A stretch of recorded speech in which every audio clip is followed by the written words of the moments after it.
right, we will call the meeting to order. It is 12:36. 5.5. Okay. Does everybody have a chance to review the minutes? Of course, the minutes essentially are videotaped, so is there a motion to approve the minutes? Okay.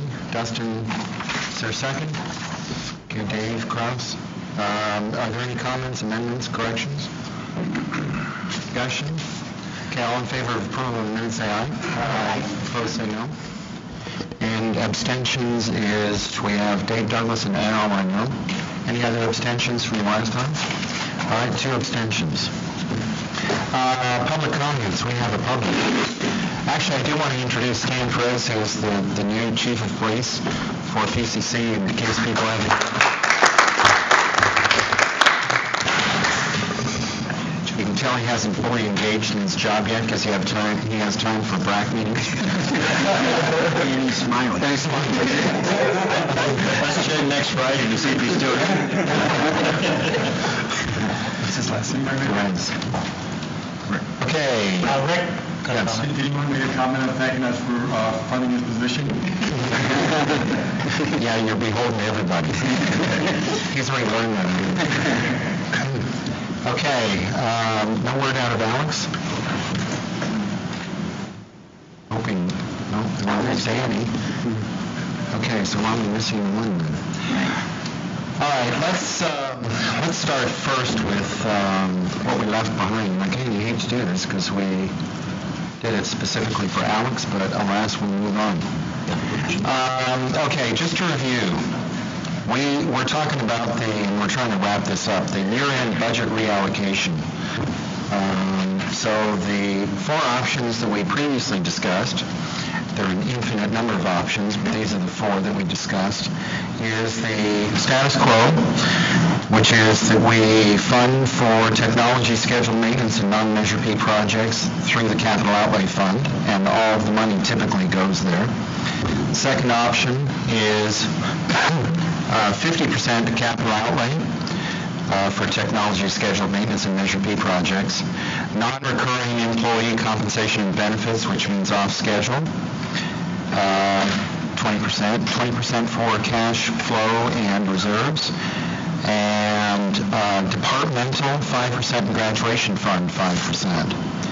Okay, the third one is 50% capital outlay, 20% and non-employee recurring, cash flow reserve 20%, and department's discretionary, sorry, and it's still messed up because that's 10%. And then the fourth option was nothing for employees. Departments get 25%. Man, this is unbelievable. I'm just going to fix this just because. 25%. Show off the PowerPoint master. You need to show off. What's that? Just mess that up. Yeah. I know, but that's not going to go into. Should have fixed this after the last time. The capital outlay and cash reserves. Okay, so 50, 20, 20, and 10. 50, 25, and 25 is the fourth option. So in summary, those are the options with the labels on them. Okay, is there any discussion or comment, Dave? You said you was going to bring some paperwork to tell us what this graduation fund actually does and how it's being funded now. Okay, and I don't have paperwork, but I will tell you that the graduation fund currently, the foundation met within the past few weeks, and I think, was anybody here who was there? I think that they said $55,000. Yes. $55,000 from the foundation as their content. I think that was a matching. Is that true? That's correct, yes. What happened, the foundation board met, the foundation second board met about 3 weeks ago. And then the entire foundation body voted to approve a $55,000 match for up to $55,000 match for all the donations that are donated into the graduation fund from faculty and staff here at the college. And what the fund will do is it's an independent fund that is housed in the college foundation. It will be used exclusively to fund high-demand classes, which will be mounted within the class schedule, very much what we did in the Springport session, this current spring semester. And it will be used to fund those classes for students towards completion, degree completion, transfer, and certificate completion. There'll be classes, and when those classes are mounted, the cost for those classes, to mount those classes, will come exclusively from the graduation fund, so they will not impact any general fund dollars. Who's in charge of the funds, or who's in charge of that? Dave, you might want to move the microphone closer to your mouth. Who's in charge of the funds and the distribution of the funds? The distribution of the funds will be through the auspices of the foundation. With respect to, for lack of a better way, putting the drawdown in demands, that will come through the Office of the Vice President of Instruction once we decide collectively what classes we're going to put into a schedule, what those classes will be, what the cost of those classes will be. When that is determined, then the request will be made from the foundation to, if you will, pay the cost of those classes. For the students that take these classes, would they have to still pay the $46, or are they free? Because they're being paid by the graduation fund. They'll still pay the fees for the classes, if I'm mistaken. Is that correct? It's actually a subsidy because it's not like we make money on a section. So what it does is it essentially pays for the... it would be just like a regular class then. It's exactly just like a regular class. The cost of the faculty, the cost to, if you will pay for the class and live in the class, comes out of the graduation fund as opposed to the general fund. When it's appropriate, I'd like to make a motion, but also, could we just get more audio all the way around? It's hard to hear. Yeah, I don't know if Dr. Bell's mic is hot. Okay, Bring it up. Can you wait? Gary Constant, then Tom. My question is, if, for an example, if we go with option B, how can we be assured that high-demand classes will be funded? If we don't have, let's say if we don't allocate money for the graduation fund like we're proposing in option B, how do we assure that classes will be funded without us allocating from here money to the graduation fund? Is there alternate methods or alternate resources? Can we talk about that just a little bit? Well, the graduation fund, the way that it's currently structured, is not contemplated in this at all. Okay, so it's going through the foundation, through employee donations, through the foundation, and so forth. But if we don't contribute, go ahead. This then is general fund money that would be set aside. Okay, so what this represents, and I should have reiterated this earlier, is that this represents any unexpended budget left at the end of the year. If that tallies zero, which it is far more likely to do this year than any previous year, then this is somewhat of an academic conversation. So basically, if we add option A, it's just a contribution if there is extra money to that. Okay, but the high demand classes, there is a process for supporting high demand classes, is what I heard from you, Dr. Bell, right? Yeah, there's the process that's in place in the current construct of what's being done in foundation to support additional high demand classes. We'll continue to put the classes in the class schedule as we normally do those high demand classes. This is to be able to put additional class sections in there for students over and above. All right, thank you. And then Tom, and then Dave. Well, there's a few things I was hoping we would consider as we get ready to vote on this. One is, the faculty and staff have not had a raise for years. 4 or 5 years, whatever it's been, a very long time. And so I like the idea that there's some consideration of giving some kind of a bonus or a one-time thing to faculty and staff. Additionally, with our pay scale, if you get on that 4-year cycle where every year you check with them and they say, well, you've got this many more years, so a lot of people don't even get their step increase because they're stuck in that 4-year void. So I think that there's a strong argument for giving something to faculty and staff. In regards to the graduation fund, it's very nice that we're doing this to help the students graduate. I believe that this problem could really be resolved by deans scheduling classes appropriately. That if we are offering high demand classes, if we determine what the students need to get their degrees, and that's what we offer, and get rid of all the fluffy classes that are offered because our favorite teachers like to teach it, that there really, I believe there wouldn't be a need for a graduation fund. So I think that the deans need to look at that and offer the classes that are meeting the students' needs, not the ones that the teachers want to teach. And then additionally, if we would stop exceeding state requirements, we could eliminate a lot of sections and save a lot of money in that way. Right now, we require things that the state of California does not require, and I think that we should align ourselves with state requirements and get away from these local district requirements that are costing us more money. And that's a Dr. Bell issue.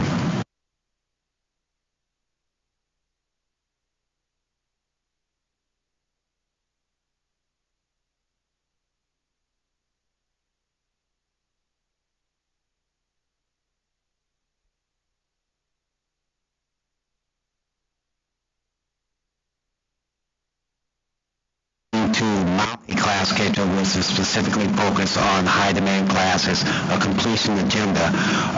Some of that will naturally, I think, eliminate some of the additional classes that you refer to as plug classes. It'll be a process which will take time to work itself out, but that is an agenda, if you will, a guiding principle that we're using now and into the future. Okay, Dave Douglas. Well, first I want to agree with Tom that we certainly need to schedule with the interests of students in mind and not our pet faculty friends. The second thing I want to point out, if I understood Dr. Bell correctly, the purpose of the graduation fund was to be able to fund classes without impacting the general fund. And so if we take an action to take this year-end money and decide to put some of it towards the graduation fund, it's counter to what the initial purpose of the graduation fund was. So we're really contradicting the original purpose of the program. Okay, and Bob? Yeah, so with all that in mind, and listening to the comments that Tom has made, Dave has made, and others, and having given this a lot of thought, I guess I'd like to put a motion on the table to at least get started that we adopt option B, which is the 50-20-20-10 option, and that it does not include the graduation fund at this point, principally for the reasons that have been stated. I think there are ways in which we can get to student needs with the current resources that we have, based upon the completion agenda, based upon maybe a little wider allocation of the resources that we have. And I do think that in these other areas, whether it's the off-schedule increases for faculty and staff, our cash flow reserves, all those kinds of things, that from just the running of our business, it's a more prudent way to go, and then allow our foundation, which is really what it's all about, to really go out and find the monies that are needed to help with the graduation fund, which was a concept that Dr. Rocha came up with as a way to try and seek resources from outside of the institution and not within the institution and our already very limited resources. Okay, so that's it. We have a motion. Is there a second? I'd like to second that. Okay, Al seconds. Okay. Discussion, Dan? Yeah, two issues. One is my concern, kind of along the same lines as they were talking about, what is going to prevent, with this graduation fund, that those funds are going to be used to replace sections that we would have offered anyway from our general fund, and then that money is going to be used for capital outlay or whatever. So what is keeping them separate, so that, in other words, with our general fund money, we're going to offer as much as we can, and then on top of that, there's the graduation fund. Is there going to be some accounting showing which classes were offered with the general funds and which classes were offered by the graduation fund? Because otherwise, you're going to get into a situation where, well, we want to offer X number of classes, X number of sections. We'll just use some of the graduation fund, and that'll free up more money so that we can go build this building or do this thing. So I'm concerned about that. I think it's a valid question, but the motion doesn't contemplate a graduation fund component at all. So the option that's currently on the table is no graduation fund component. But it's a really good point. I think it needs to be addressed. I think we need to have that conversation. But my second point is, I can't vote for any of these because there's still 70% of the leftover money that's going to capital outlay and cash reserves, which in my opinion, it's just too much. It should be closer to 50%. So I'm going to vote no on any option that's up here because it's just too much for me to go to the cash flow, into the cash reserves and the capital outlay. Dustin? I know you said this was off the option, but I just want to repeat that I made a donation to the graduation fund a couple of weeks ago, and it was with the understanding that donation would be used to open new classes. And so I just like to second what Danny said. I think for those of us who are making those donations, we'd like some verification that our donations are going for that purpose. But I know that's off option. Okay, are there any further comments prior to taking a vote on the motion? Okay, so the motion is option B. All those in favor of the motion, say aye. Aye. Let's raise your hand. Okay, well, it's 1, 2, 3, 4, 5, 6, 7, 8, 9. 9 opposed. 1, 2, 3. Okay, so the motion carries. Okay. The budget update. As a result of April the 15th coming and going, we are now told that the income tax receipts are significantly behind state projections. And I think that the numbers are between $1.5 and $2 billion somewhere, which is going to add yet another wrinkle to the budget woes of Sacramento. And the Comptroller's office has also come out and warned that he does not expect any recovery in any meaningful way for the next 4 to 6 years. So, the prudent course of action every time is to try to find a way of balancing the budget, and simultaneously for us, we have to find a way of increasing the revenue stream that is not derived from Sacramento. It becomes increasingly problematic for us to try to balance a budget year after year with diminishing resources. So my projection for the coming year is that we will slip from the current year $116 million down to $104 million. And the de facto, because we budgeted the $2 million for a mid-year cut anyway, the de facto cut is $114 million to $104 million in all likelihood. So a $10 million hit on a base of 114 is a very significant hit. So what we're going to do this week is that Fiscal is working on, you remember a couple weeks ago, we distributed a chart that showed basically by division and by area where the budget is being spent. But it still had the president's area not split down into its component parts, so that Ed Services was part of the president's area, HR and so forth. So what Fiscal is going to do in the next week is to break that down and to split it so that we have better visibility exactly where the expenditure and the current year budget are. And then what we need to do is we're going to have to start to wrestle with some real numbers.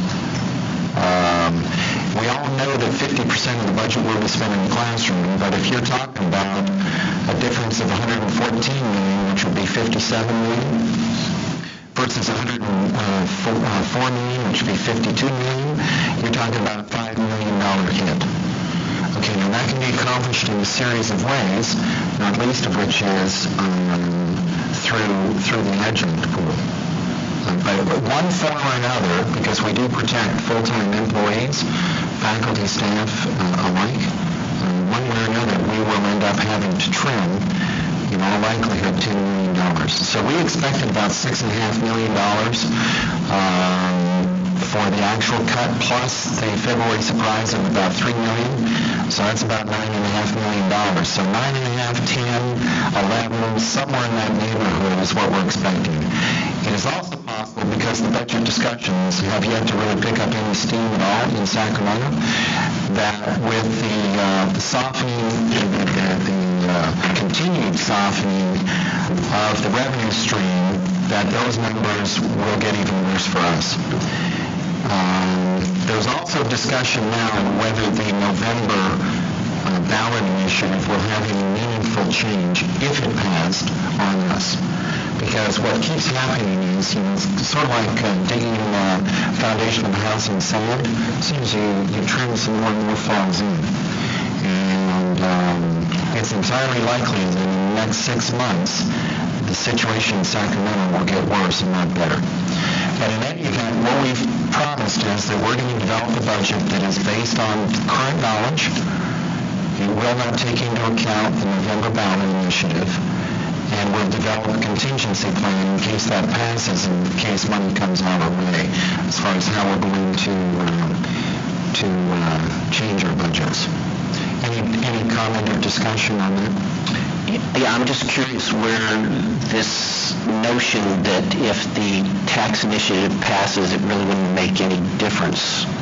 Well, if you start to look in the discussions in Sacramento, there is a huge question mark about what the real problem is right now. And, as you know, there's also a competing ballot initiative that would benefit K through 12, but not community colleges. And having 2 ballot initiatives is a problem too. And I think that, do you remember who the sponsor is? It's a Pasadena resident, Molly Munger. Okay, so she's sponsoring a competing measure that does not include community colleges. So that's another problem. But the governor's office is not being very clear on how all that will work. And I don't think that it would be prudent for us to in any way start banking on that money. But currently, the Community College League, Scott Lay, argument is if that passes, their scenario for every school, if you go to Pasadena City College, means there would be no cuts. And that was 2 weeks ago, 3 weeks ago. And he is lobbying as hard as he can lobby. But unfortunately, he doesn't have a vote. He's a lobbyist. Well, I understand that, but I mean, he's also done that's what it is. And that's what we got to hope for, too, by the way. Okay, any other comment or question? Okay. If we're receiving less state money, will we have less state control? Will we have more control into how we can shape revenue? I'm wondering if we could charge more money for students who are repeating classes. In math, about 2/3 of our classes are developmental. We call them that. They're really grade school and high school classes that students are repeating here. In those classes, approximately 1/3 of the students have to repeat each semester. It seems to me that since those people should have had it in high school, they've had another chance here. If they have a second or third or fourth chance, that they should pay more money, perhaps full tuition for those classes. Is that a possibility? I think it requires a change in the law in order to accomplish that. Right now, we are very constrained, and it will rise to $46 a unit, of course, for the fall semester. That's already been done. But we are very constrained in what we can offer. And the Santa Monica College experience, I think, has also taught people to be very, very careful in proposing, any two-tier structure. So, but another way of approaching that is to change the policy as to how many times you're allowed to repeat. And if I may, there's a new state law which is passed. Students are limited to 3 attempts now. So that's already been mandated, and it takes effect July 1st. So students can only repeat a class 3 times. But can the community college make it less than that, or no? I don't know if there's anything in that provision which would prevent a local district from looking to come up with a policy that would be more restrictive. I personally don't know if I would advocate that for PCC, but I don't know that we would be prevented from doing it. I'm not necessarily advocating that. I'm just discussing. But again, I don't know. I don't know if there's anything to prevent that happening. Can I ask Bob, by repeating 3 times, does that mean taking it once and repeating it 3 times, or taking it 3 times? Taking it once and repeating it twice. Okay. Dave? Yeah, is there any way we can get how many positions are frozen right now, the dollar amount, and not only for the salary, but for the benefits that we're saving? Yes, and within the next few weeks, we should know as well with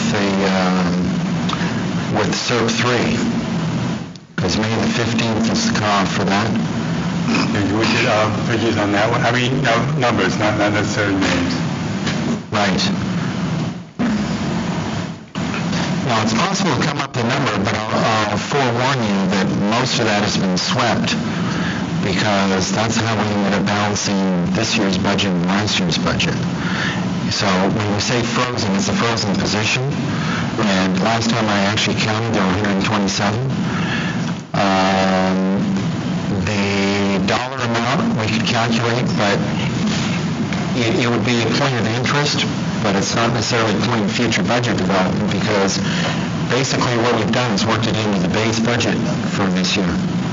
Right, but that, if you're going to, fill those positions, then they would have to be funded, but if we're not, then we're not even looking at those. No, I think we can probably do that, yeah. Because I had it, and it's in the budget book right now. So if you look, it's under cost center 3001 in Fund 1. So if you want to look it up, I could find it here real quick. But if we could get some kind of a breakdown for SERP 2 and SERP 3 as to how many people actually retired in the different categories and that type of thing, that would be helpful. Okay, I will try to do that. Budget book, page 288. Dave? 288.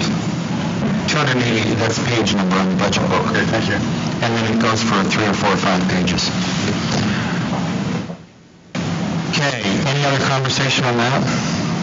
So what we're going to do in the next week is we'll see if we can come up with that list, and fiscal is going to come up with redistributed budgets with the president's area broken into its new, so that Dwayne's area and Bob's are probably the two big ones, because I think that HR will still be a part of the general council, yeah.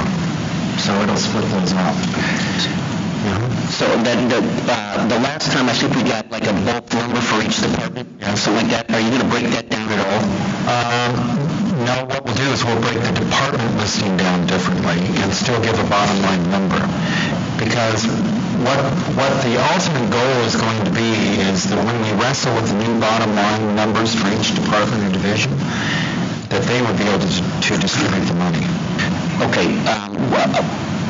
I'm having a hard time because the money for the adjunct or the hourly, it's not set for different divisions. So is there any way to break down what we've spent in the different divisions in that account? Because that's just one big lump sum, and it's very hard to, because I've been trying to do some different things, and I can't, that number is just one lump sum, and I have no idea how that money's being spent. It starts as a lump sum at the beginning of the year. By the end of the year, it's been distributed. Right. So what we have for 2010-11 is it's been distributed in those numbers. So those are the true numbers per department division. Okay, so that was for last year. Do you have a running, something you could print out that would show what we've spent in each of those departments in that amount? Because there's been a lot of cuts since last year, too. So those numbers are going to be somewhat different. Well, you can probably do that. Just by taking the adjunct number by division and come up with a total, and then the balance would be off of the $19.3 million, right? We can do that as Can you just move the microphone a little? we can extract that figure, but that will be as of April 30, because that's when the payroll will hit our books. So that means there's still some salary pay scale that we haven't gone. So what we can do is to give you the actual as of April 30 and leave whatever balance will be still undistributed on the adjunct, if that would be sufficient. Yeah, that would be great. Plus last year, you said you had last year's. And you have that. That was distributed a couple weeks ago. For the adjuncts? Well, it's included in the department. Well, I know, but I wanted it broken down for adjuncts. You can do that too, Maureen. Yeah, we can do that. You want for the one of last year? Yeah, for all of last year and then for this year up through April 30th or whatever you can do would be great. Okay. Thank you. Okay, let me, Dave. I got just one more question. Are we still going to have to maintain the 75-25% ratio? Yes, that's the goal. And the 50%, we're trying to, there's obviously some loosening, and I suspect there'll be further loosening of it, but that's still what the goal is. Let me shift gears here and do a little brainstorming for a concept. And this is purely at this moment on the basis of a trial balloon. Is if during the summer months we switch to a 4-10 work week for the staff, which would mean that we would be closed on Fridays, Saturdays, and Sundays. And we would close the campus on Friday, Saturday, and Sunday, which means that we wouldn't air condition, we wouldn't light. What are the ramifications? Because obviously this is shared governance and constituent groups are all represented here. What would the issues be that would represent challenges to be able to accomplish that? Or is there any interest in doing that? Okay, Dan, and then Al, and then Dave. I don't know if the data is still current. When I did this survey back in 2006, there's several community colleges that does that now and still do it. On the technical side, you're going to save on utilities, etc. On the morale side, it's going to be high, but it's going to impact, based on the surveys that we did of 14 colleges, that's in the southern part of California. The biggest problems you're going to have are those with childcare problems. With which problems? Childcare problems. Those are the ones that are really impacted by the 410. Other than that, people like it. They like the long weekend. And there is a cost savings. Okay. Yeah. Any drags that are created because of a 410 can be accomplished and accommodated by staggering. I think that it is good with regards to sustainability. You're having people come onto the campus less. I think it is a tremendous morale booster for if I'm looking at facilities. I think CSEA would, I think that it would be very beneficial to morale, and I think it's a good idea. Dave and Jim? Yeah, as you know, CSEA is always in favor of the alternate work week because we had the 980s at one time. So I would like to see the 410s take effect. Not only for the summer, but maybe for the rest of the school year. And as Al said, during the rest of the school year, we could alternate between Fridays and Mondays. For our staff, anyway. The challenge with the school year, of course, is we're not operating on Fridays. Just asking, it becomes far more problematic because if we were to do like Fridays and Mondays for half the staff, you're going to end up with a disproportionate amount of work on Fridays and Mondays for the people who come into work. But for the moment, the conversation is what happens if we did this after commencement. Dan? Yes, sir. As far as the library goes, college students come to the library Fridays, Friday afternoon, and Saturdays. This plan for the library would work a lot better during the evening sessions when we have a lot fewer students coming to the library on those days. But the library is being used on Saturdays. So are you saying that during the summer it would be good? Summer it's still being used, but not nearly as much as during the regular semesters. Bob and then Dave? You go ahead first, Dave. As a dean, I'll let you go first. Go for it. I just want to say, we do have classes scheduled 5 days a week in the summer. The reason is these are high-hour classes, and so it shortens the time per day of summer, and in some cases it allows students to take a second summer class, although if you're taking organic chemistry in the summer, you shouldn't be taking a second class anyway. And so compressing the 4 days, it's not a particular problem, it just lengthens the day a little bit more for the student. So can you do it? Yes, it can be done, and we have done it. We can do it both ways, these long classes. My real concern is, if we're going to do this, we need to decide now, before we start registering people in the summer, which is right around the corner. Right. When does that occur? Schedule goes live. If I'm not mistaken, summer registration for the summer, are we talking about? Right. Within about 2 weeks, if I'm not mistaken. Very soon. Yeah, very soon. Dustin? I just want to second what Ben said earlier on my wife's frameworks for MTA, and they do have what are called flex days. Every other Friday she has off, and it's great for her now. She has worked on other Fridays that she has off. She can schedule doctor's appointments and things like that. But if you have kids, it can be very, very difficult. It's workable, but it's difficult.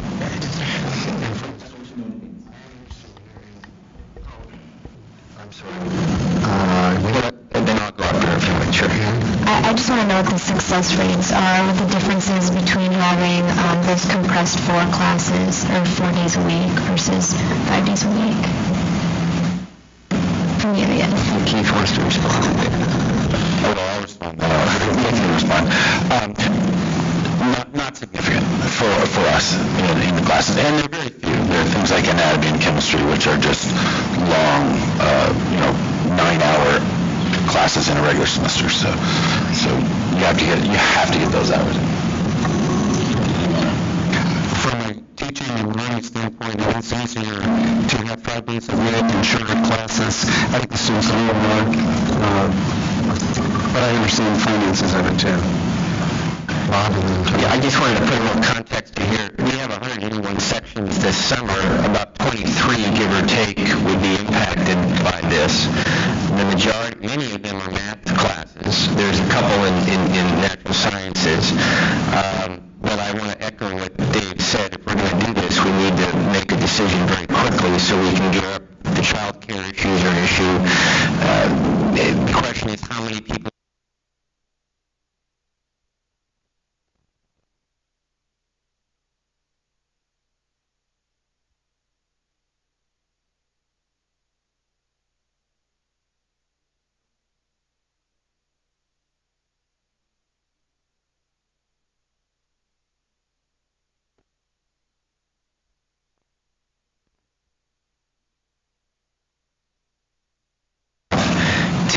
have time to gear up and get everything going. So that's one thing that our folks talked about. The biggest impact might be, and this is another reason why we have to look in this quickly, on civic center rentals and other uses of things that are commitments to the outside world. So generally speaking, the people in my area were very supportive of the idea. By the way, Extension offers about 80 classes on Saturdays and Sundays. The notion there was that we could consolidate the majority of those to one building if we had to. So we may not have to have a 100% shutdown. Maybe we just kind of keep one building open if we could for some of these things. But again, we need to make a decision quickly so we can move forward on this. Tom, and then I have a question. The thought that comes to mind is the vocational nursing program that we have at Los Angeles. In the summer, they have 3 distinct rotations. They'll have all of their OB lecture, then they have 72 hours of clinical, 2 weeks of clinical. Then they come back, have all their pediatrics lecture theory, then we have 2 weeks of pediatrics clinical, then we come back for their leadership, and then we have 2 weeks of leadership. So it's a very full summer.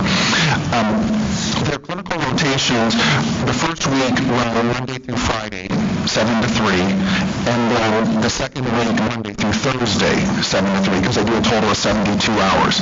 Now, the question I have is, one option would be that they could take that Friday and add some clinical hours on to the other 8 days, add an hour on, so stay 9 hours instead of 8.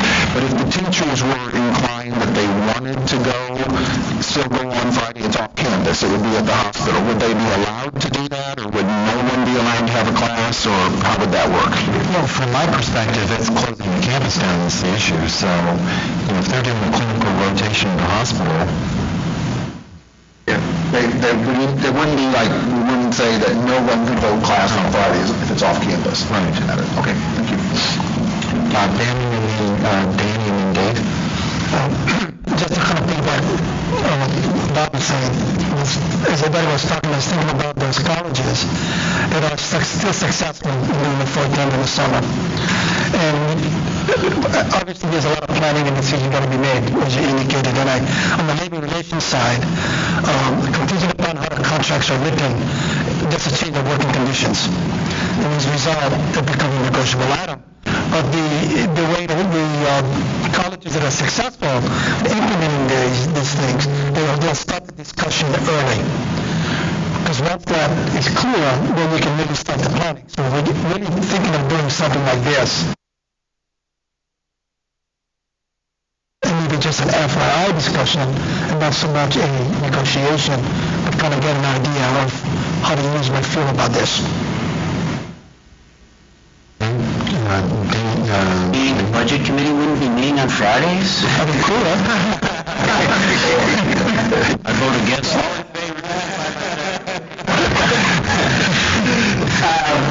My other quick question. You're right. It's a lousy idea. Do you have a rough idea how much it would save us? I mean, ballpark? No, because, it's a function of trying to figure out what the ramifications are, too. So, I think Civic Center extension, how many classrooms do you need for extension? Well, there's 80 classes. I'd have to go back. Saturday and Sunday. That's Saturday and Sunday, but, again, with enough notice, we might be able to, I was talking to Lane about it, and, we could consolidate in one building.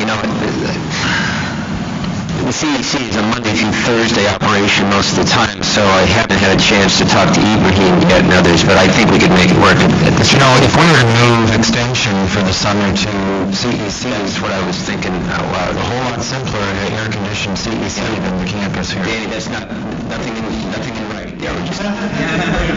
Okay.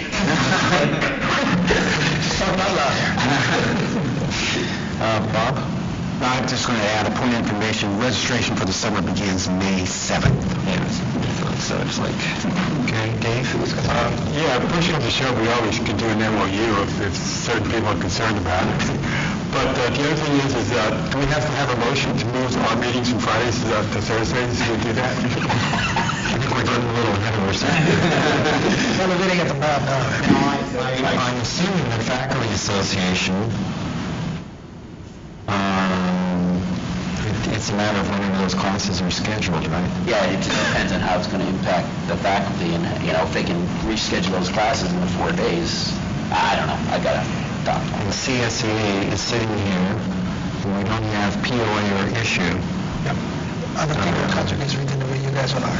Do you want to say something else? I'd like to bring up another point. So in addition to the library, I know a few students during the spring break when the campus was closed, they didn't have a means of getting checked out when they were sick, and our health services are, primary resource to some of our students, because a lot of our students don't have health care. They don't have health care providers that they can go to and pay a copay. So if we're going to be closing the campus for 3 days, Friday, Saturday, and Sunday, this is something we should be thinking about in addition to, childcare and the library and the Wi-Fi lounge and the OSA that we have for students, because those are primary places that they go to study and to get health care. So.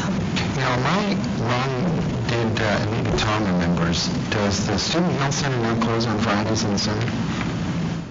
It seems like they're closed. That they were, or they closed early? I don't think they were there all day on Fridays when we were assigned them. They certainly weren't there Saturday and Sunday. They may have started closing on Fridays. It seems like they did, because there really weren't any classes in the summertime. But it's another point that we need to check out. Did you have a point, Dave? I just have a question. We said 181 sections during the summer. Is there an attempt to optimize building use even for those who need to learn, like not all the buildings will be open to stage in terms of sustainability and also in terms of cost for electricity and air conditioning? Is there a way to use the building space to get those 181 sections on 4 days a week in a way that will actually, we can close a couple buildings on campus during the summer? Another really good point. We can look into it. It would be, there'd be impact, obviously, on faculty who prefer certain classrooms and have certain setups in certain rooms, and so, some may agree and some may not be too happy about it, but we could certainly look at that option. It's going to be the single usage lab type classes. Yeah. So chemistry needs to be in chemistry, and probably art needs to be in art, and music needs to be in music. Yeah, but if you got social science faculty, for example, if we said we're going to do everything in the art building, they have to move, the English faculty have to move to the art building from their offices and so on and so forth. So it would be an inconvenience for them, but we can check it out. that's the reality, yeah. So I step is if people can give that a little bit more thought, and then we'll have to check the Civic Center usage to see if we're already contractually obligated, which to one extent or another we probably are, to see whether it's doable. Of course, now there's also the discussion that when does the bulk of the classes, when do the bulk of the classes end? 6 weeks in? Yes, 6, 7, 8 weeks in, depending on the, one of the reasons why August was selected as the return date, which I guess would be the following Monday, we start the summer jam activity, the 2-week for Math Path and the FYE jams, and that really gears up in a big way starting on the 13th with Friday scheduling. So if in fact we push it another week, we would then have to make a lot of adjustments to that program, which we could. But classes actually start the 27th? The classes themselves start the 27th. So basically the idea, we would, if we could do this, we would do it as soon after commencement as possible, like June 18th, take it through August 10th, which is roughly 8 weeks, I think. Whatever that is. Or not, So the overall sense is that people are interested in trying it, but we got to work out the details. Is that fair to say? And if there's any way, I don't know, Al, or anybody, if there's any way to get kind of a rough number from the utility point of view, because I guess the big savings is air conditioning, I guess, right? Obviously, the summer months are the most expensive. Yeah. Because they have to operate the campus. Okay. Remember, CEC does have to sell the storage. Right. CEC is easier. Yes. The other thing, it was mentioned by several people, apparently 80 of the 112 community colleges are on 410s in the summer just by normal course of business. Not to mention another group that are on 410s because of furlough situations. So it's not at all uncommon in the California community colleges to be on 410s in the summertime. The trouble is that the savings only occur if you really do shut down. Right. If you've got 3 people in each building, you save nothing. You need a little bit of staff savings with college assistants. If you have college assistants on Fridays, you're not going to need them. Okay, anything else on that? Because I think that we don't have much time to develop those options. Okay, this is more information particularly that Dean requested. The first one is Workers' Compensation Fund.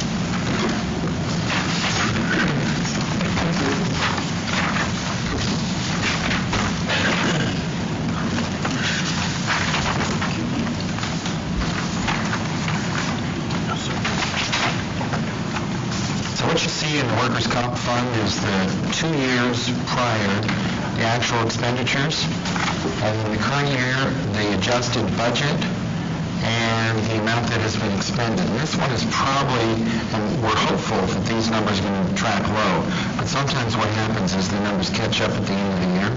But what you'll see is that we're about 900,000, so it went up by about 50% in 10-11. You'll see that the 11-12 budget is somewhat less than it was last year by about $100,000.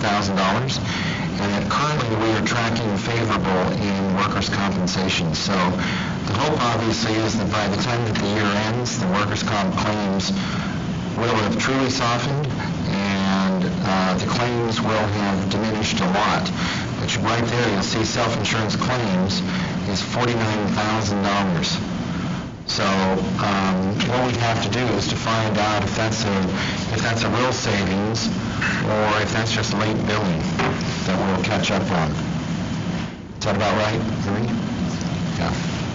So if there are any questions, unfortunately, this is typical of what happens with the budget.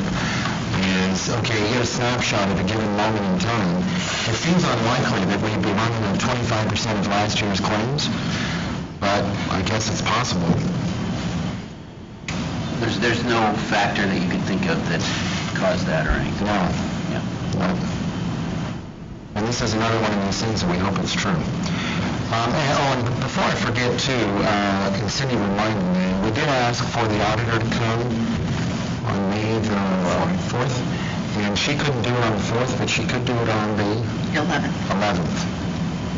So if there are any questions, it's Heidi White from VTD, She will be here. And we also got word from the actuarial guy with regard to Gatsby. And what he said, in so many words, was that he could do for free a video conference, and he would charge us like $1,200 or something to show up for an meeting. Okay, so the question is whether we can arrange for a video conference, and if that's acceptable to everybody, we'll save $1,200. That's okay? Can you do the first question? Pardon? Yes to the first question. That we can do it technically? Yeah. Okay. And we're okay in doing that instead of having him show up here to answer? Yes? It depends on where you want to do it. But I think you have to do it in 217. I think that's where you got the video teleconferencing stuff. Is that what we're talking about, like a teleconference? we'll figure that out. Okay. Okay, so let's not do that next week because you probably won't have time to work out the details. Just a tad, yes. So if we did it May the 18th, is that possible? 18th?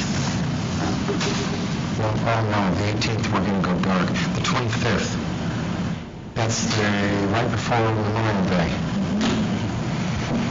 Is that okay? Oh, that's not a good day. June 1st. That's the next one. June the 1st. Does it have to be on Friday? Well, because everybody's scheduled. June the 1st, does that work? Yeah? Okay, June the 1st. Okay, sorry. Let me do the next one. Let's do the liability. Cindy, could you send a note? Remind me that. Okay, thank you. I'll be happy to tonight. Okay, so this one is property damage and liability.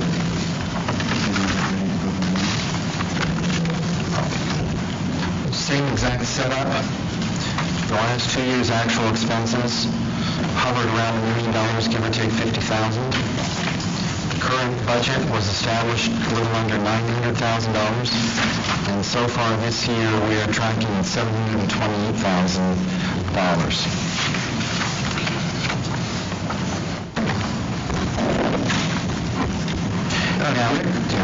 So when the line item says insurance, is that what the insurance costs us, or what is that? Yes. That's the premium. Yes. Okay.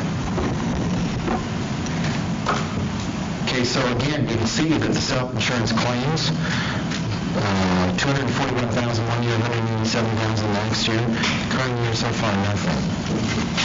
Now, that doesn't mean that we're going to end the year with nothing.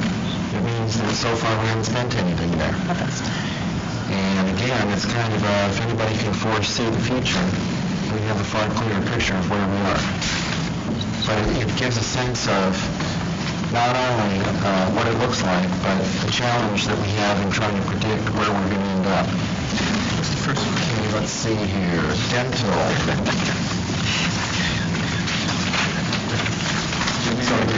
Fund 62 down here. Pardon? Fund 62. You got an extra one up there? You can have mine. That's what Al's got the federal, he doesn't have the Fund 62. I guess I split it wrong. I think that there was another one back there. This one? Okay, so this one is dental. Now this one is slightly unusual, but it's also interesting. So what you'll see is 910 was 1.31 million. 2010, this is the self-insurance fund for obviously people's dental needs, the employees. 1.264 million for last year. Then this year, what you'll see is that the adjusted budget for the actual claims was established at 1.384. And we also had a non-mandatory transfer of the same amount. That's part of how we balance the budget. Because of some technical issues, we didn't want to go into every single cost center and take out each individual little piece. So we moved the budget in, and then what we did is we took that entire budget back out again and contributed back to the general fund. That's how we actually technically made the drawdown of the reserve that was in this fund. Okay, but the next column is interesting because what it shows is that we did make the transfer of 1.384. Okay, that's a given. But our claims to date are 1.275. So far this year, our claims are higher than they were in all of last year. Now, we're still tracking somewhat under, but it's only about $100,000 left for the balance of the year. So we don't know how many people are going to go to the dentist between now and the end of the year, but you can see that we're getting pretty close to our budgeted amount in dental. Okay? And one more on the self-insurance funds. Something's going on there. Yeah, exactly. Much more efficient. Okay, so this one is supplemental health insurance, also called GASB 45.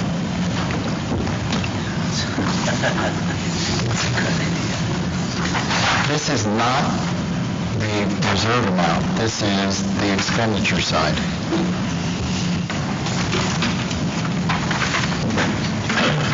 So in this case, what you'll see is that we have, again, $50,000 less than $1 million in both 9/10 and 10/11. So far this year, we are tracking at $1.349 million. Our budget is $1.35, so basically we've got about $900 left for the balance of the year. So you want us to hold off on that hard operation? Ask all retirees to stop. Yeah, okay. Cease and desist. Okay, so it appears that on this fund we're going to go over in terms of the actual budget. This is the GASB. This is GASB 45. So the question that always comes up is, and maybe that's what the actuarial guy is going to tell us on June, whenever, is where we are as far as the self-funding, right? Okay. That's precisely what the question is. Yeah. Got it. Thank you. And he will be able to explain the difference between the ongoing, the pay-as-you-go as they describe it, right, versus what you have to have in order to offset the downstream liabilities. And of course, the two SERPs have really impacted that too now, right? Well, but they really haven't. There's a technical reason why not, is because when you're structuring your liabilities, you're doing it on the basis that each year that we're here, we're clicking another notch toward that fund. So the reality is that when you add employees, you're really impacting the liability, because the liability has already been taken into account with the current actuarial. Dave and then Dan. Yeah, is this one for the 55 to 65 medical insurance that we're paying and the 1440 for the retirees? Yes. Yes. So there's the pay-as-you-go portion, and there's the liability coverage portion that is not a part of this. That's what we're going to discuss on June the 1st. I don't understand either of those things that you just mentioned. So could you just briefly? Yeah, we have claims against us on an ongoing basis. That's called the pay-as-you-go. Okay. Those are the real dollars that people make a claim against and that we have to pay their insurance. Okay, and as Dave just described, the 55 to 65 group and then the post-65 group, which is the 1440 wraparound. Okay, the second part of it is the fund balance portion. And what that is that each year we have a significant liability. And I believe that this year the liability is $15 million and 15.6. So we have a liability because we actually have to show that for the rest of their lives, we're going to have to pay those bills. So we have to have an amount of money to offset the liability. So that's what the actuarial will explain, how those numbers are derived. Okay, so the claims against, you're talking about the people from 55 to 65 and the insurance you have to pay for. The actual money that we explained. Right, okay. And you know that amount because they basically have the same insurance as if they were an employee. Yes. And they just choose one of the options. Correct. Okay. So then, and then the 1440 wraparound, that's like roughly about $1,000 a year or something. $1,440. $1,440. Okay, thanks. And that's per year, per employee from 65 till the day they die. Correct. Okay. So we have ongoing expenses, then we have the accrued liability portion of it. So where it says benefits wraparound, that's the 1440, and then the other part here, the benefit payment. So the only other thing on here, I guess, is just some consulting and personal services. So that's probably the actuarial, I assume. So you would know then, because we know what employees are getting those benefits, how much we're going to expend by the end of the year, because you got 3 more months of payments on their insurance and 3 more months, well, I don't know if the annuals have already been paid. Have those already been paid, the wraparounds? Or is that paid monthly? Do you know how those payments are made? I can check that with HR. Yeah, it's once a year. So those are already paid. So this amount, $462,000, we're done with that for this year. Okay, so do you have a rough idea how much we're going to go over here? No. But we should know exactly how much, because we know exactly how many employees and what insurance. Fiscal, can you check for me? I'll check with HR, because our benefits is with HR. I'll check with her how many more payments we have to do for this fiscal year. I mean, I just need a ballpark figure on that. Well, you see, right now, we're $900 under, so if we've paid all the bills, we've hit the budget just about bang on. Well, okay, so if this is 2/3, what is this? This is April. Okay, the end of April, May, and June, so there's 2 months left. So we paid 5, 6, so there's 1/6 left, whatever 1/6 of that is, if it's paid on a monthly basis. Okay, all right. Okay. Anything else on that one? Oh, sorry, Dan.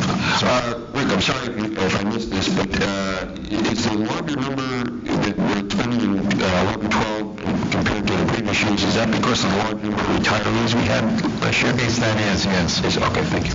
Yeah. The bigger picture of the fund balance has that taken into account. Okay. Yeah.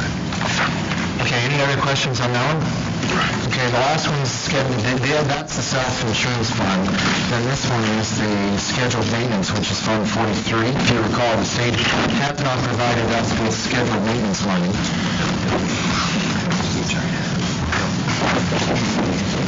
At a certain point, that really is robbing Peter to pay Paul.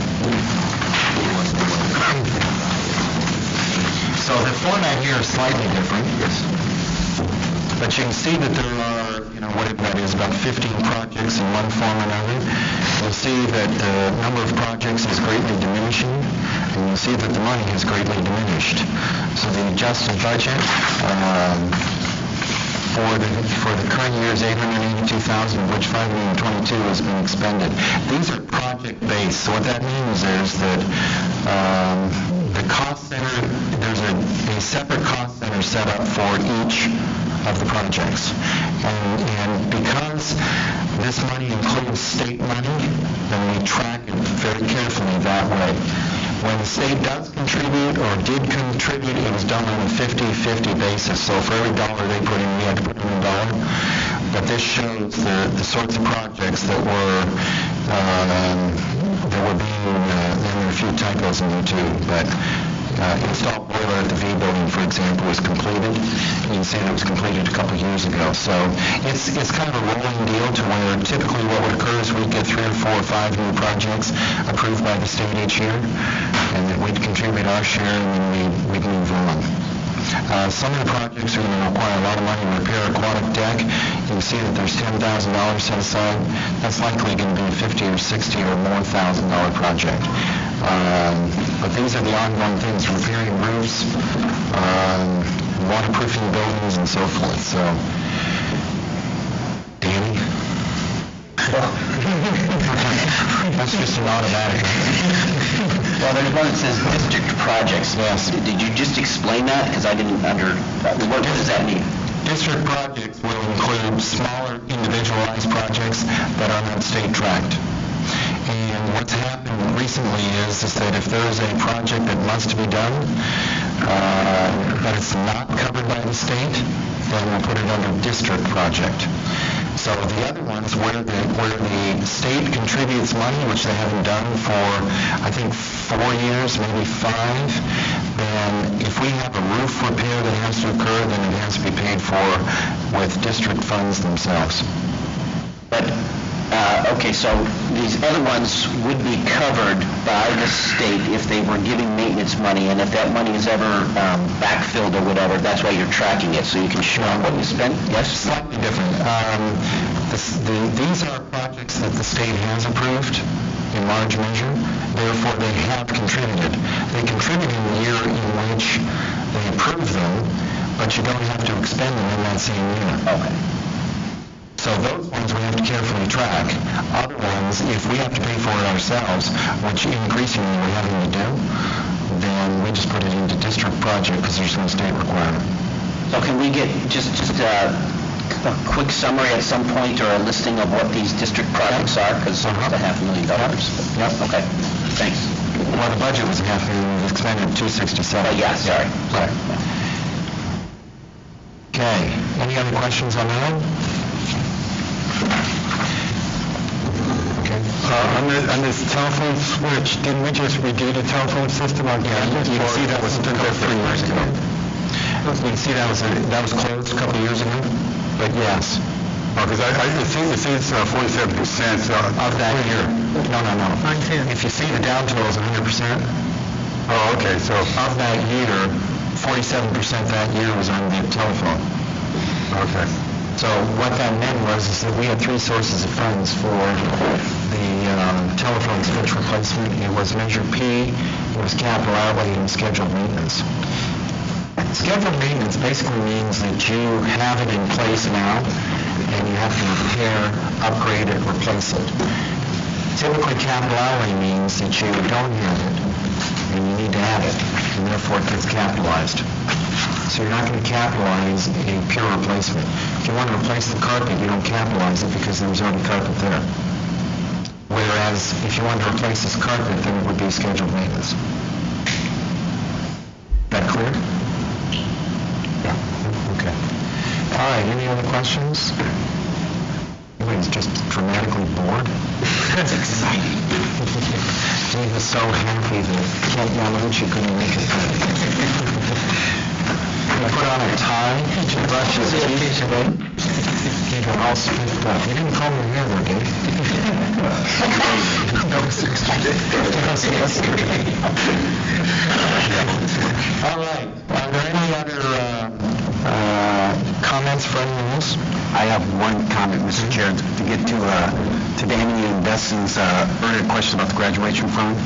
We will be able to track exclusively all those dollars which are in the graduation fund through the foundation, specifically which class section, who taught it, the entire accounting actually for those classes will be accounted. That's a condition that we have when we establish it in the foundation. So can we get, when this semester's done, can we kind of get a report of what was spent? Because they've already started spending some of that graduation fund.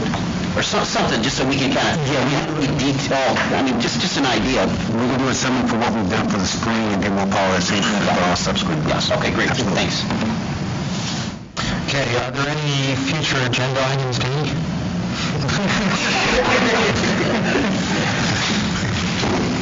Yes, I have.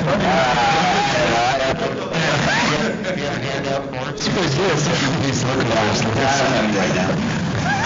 I also said college council. I contacted Diana Shabati. It was not about college, but I've done this really extensive chart about how classes are added and removed. She hasn't gotten back to me, but when she does, if she can come to PCC and comment about what she's doing, that would be great, or I can report on what she tells me. But they did this really elaborate chart I saw on her last week that I think we should look into trying to do here. She can send us the PowerPoint? Actually, the PowerPoint is available on the ASCC website, so I'll see if that's available there too. Okay, Dave? The teleconferencing, can we do it in this room, or do we have to go to 270? We're going to find out. It's only June 1st, so we have some time. But Dwayne does work slowly, but that's plenty of time for him. We're on the 410, is it still going to be June 1st? We'll figure it out. Okay. We won't be on the 410s because that's prior to commencement. paid. Jeez. I'm looking forward to saving gas money, are you kidding me? That's really what you're interested in. Thank you all. Okay, are there any other future agenda items? Okay, is there a motion for adjournment? Adjourns and Hannah seconds. I assume there's no objection. Danny?